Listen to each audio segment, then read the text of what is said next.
श्री हनुमान जी कलयुग के साक्षात देवता है। आइए जानते हैं इनसे जुड़े अत्यंत रोचक रहस्य।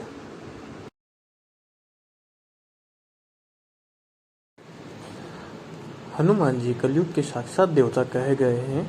इनकी महिमा अपरंपार है। आज के समय में हनुमान जी की पूजा करने से पुण्य फल की प्राप्ति होता है। वैसे तो कहा गया है कि हनुमान जी की महिमा का वर्णन नहीं किया जा सकता। इसके बाद भी आज हम जानेंगे हनुमान जी के संबंध में कुछ बातें जो शायद आपको पता ना हो।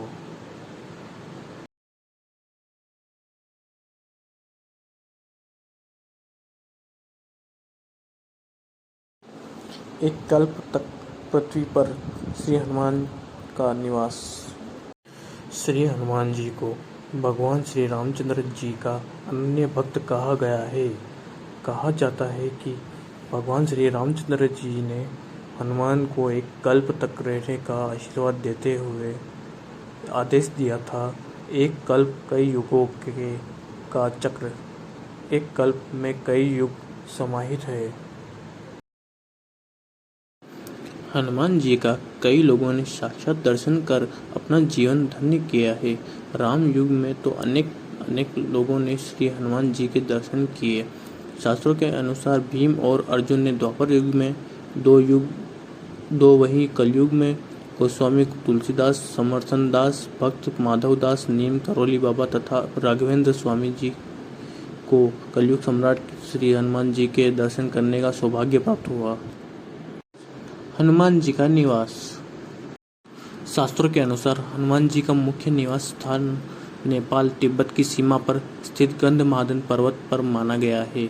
साथ ही कहा गया है कि जहां आप कहीं भी रामायण का पाठ होता है वहां साक्षात स्वरूप श्री हनुमान जी निवास करते हैं। साथ ही बताया गया है कि जगन्नाथपुरी में भगवान की इस पुरी की रक्षा करने के लिए हनुमान जी सदैव विद्यमान रहते हैं।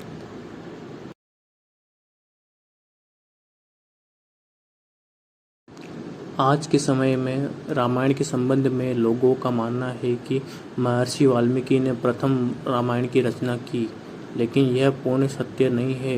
इसके पूर्व सर्वप्रथम श्री हनुमान जी ने संपूर्ण रामायण को शिला पर अपने नाखूनों से लिखा था, जो हनुमान रामायण के नाम से विख्यात हुआ।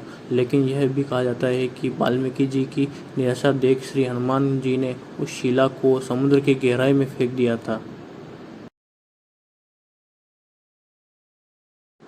हनुमान जी की माता का नाम अंजना होने से उन्हें अंजने तथा अंजनी पुत्र कहा जाता है। इनके पिता सुमेरु पर्वत के राजा केसरी थे। ऐसे में इन्हें केसरी नंदन भी कहा जाता है। वायु के औरस पुत्र होने से इनका नाम पवन पुत्र भी है। इन्हें मारुति नंदन, शंकर सुमन भी कहते हैं। हनुमान नाम के संबंध में बताया जाता है कि एक बार इंद्र के वज्र से प्रहार इनकी ठुड्डी यानी हनु टूट गई थी। तब से इनका नाम हनुमान हो गया। वहीं वज्र धारण करने की वजह से इन्हें बजरंगबली कहा जाता है।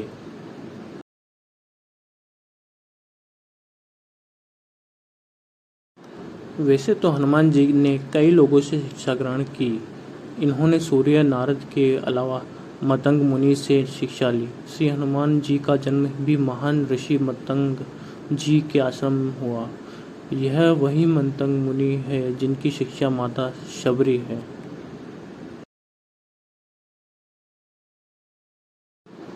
वैसे तो शास्त्रों में श्री राम और श्री हनुमान जी के बीच युद्ध का भी उल्लेख नहीं है, लेकिन किंवदंती है कि एक बार हनुमान जी और राम जी के बीच घोर युद्ध हुआ था। बताया जाता है कि विश्वामित्र जी के कहने पर श्री राम ने राजा ययाति पर आक्रमण किया। वही ययाति हनुमान जी की शरण ले चुका था।